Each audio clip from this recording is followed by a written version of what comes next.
Before we kind of dive into that a little bit further, I did want to circle back to AI just a little bit. For sure. You say that you're someone who studies disruptive technology, analyzes it. Where does AI play a role into the new world? Yes, I see. So I think in order to begin kind of like evaluating where AI plays a role in like our new world. So actually one of the unifying, going back to university days and everything else, one of the unifying approaches that I had around just the disrupt technology side is kind of like layering it in hierarchies, not in a hierarchy of importance, but in hierarchy of like where the source comes from. So at the very bottom, you have IoT. This is where all your data comes in. This is where all your sensors come. IoT, Internet of Things, so internet connected sensors and everything else. Whether they are these microphones that they may or may not be internet connected, or wireless devices. Basically, is it a Wi-Fi router? Is it a sensor? Is it a microphone? Is it an industrial process? Is it a smart street light that can pick up sound, right? And so things like that. So IoT to collect the data, blockchain to validate said collected data, AI to act and process that collected data. Like, for example, how would you create training data for like cars if you understand like when cars may accidentally like run red lights or something? Is it because of a speed limit? Is it because there's too much traffic or congestion? Is it because the lights are going? You're getting ways to process all this information based on those previous two layers. And then you have augmented reality, virtual reality to visualize all of that in a very human way. So I think so. A lot to unpack there. Yeah. Go ahead. So a lot of my work was on the validation layer and the visualization layer. So blockchain and augmented reality / virtual reality.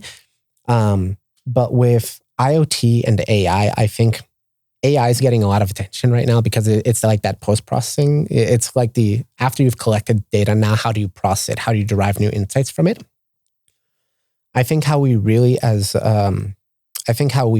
humans start to make like really, really like exponential gains in like our technology becomes actually at the eventually at the IoT level, where, for example, our nervous system is very well calibrated that we're able to distinctly recognize things through like individual nerves, right? When sensors are able to get small enough, you actually played with the HoloLens.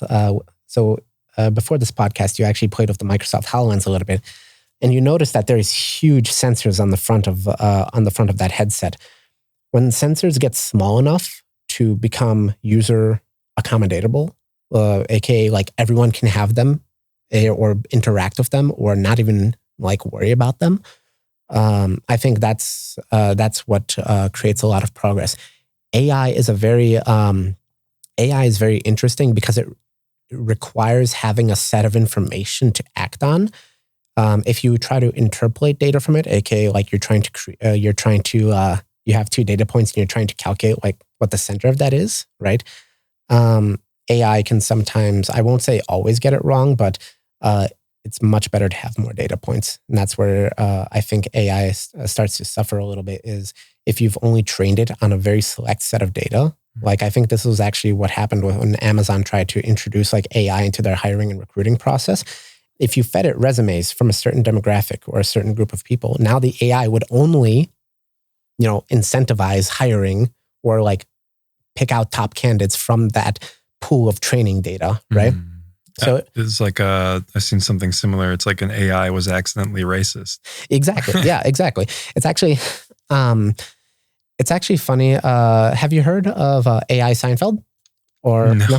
So there was on Twitch. There was a show called Nothing Forever, which was essentially just like AI generated Seinfeld.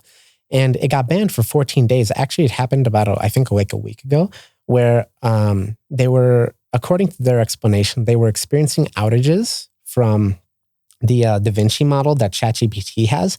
So they switched over to a weaker Curie model. But because they switched over to the weaker Curie model during like their outage, the AI Seinfeld show started to create a few transphobic comments, which was rather, yeah, it's a thing. But that's a rather like, I would call it a tragedy of AI is like when you don't have enough data to say, hey, is this a good thing to process in this context, or is this a bad thing that shouldn't be passed forward? So it really, the way I look at it is it really does depend on the set of training data that you have, and that's why I think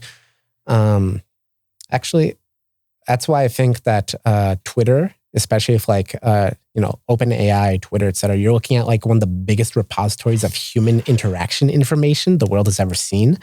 If Twitter were to go down / if it disappeared tomorrow, it would be like the digital burning of the Library of Alexandria. Wow. So many things to comment on there. One thing is like AI's wrongdoing, right?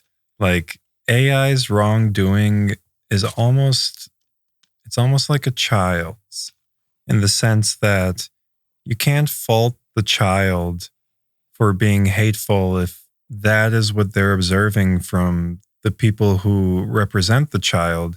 You can't fault the AI for coming to this conclusion because no one told it, hey, you shouldn't be coming to that conclusion. I think for me, as an artist, this is what makes AI so intriguing and yet so difficult to wrap my head around. Because in my head, in my thought process, as an artist, I evoke emotions and feelings based on the magnitude of things that are hitting me. It comes in creative waves. If I'm extremely sad, there could be a great bout of sad music that needs to be expressed for people to understand maybe my sadness, or for me to be able to understand my own sadness. This is what I think about with AI, is how far is AI willing and going to be able to go, and will it actually be able to be human? Because is it to be human? Is it to observe these feelings, or is it to have someone tell you what these feelings are?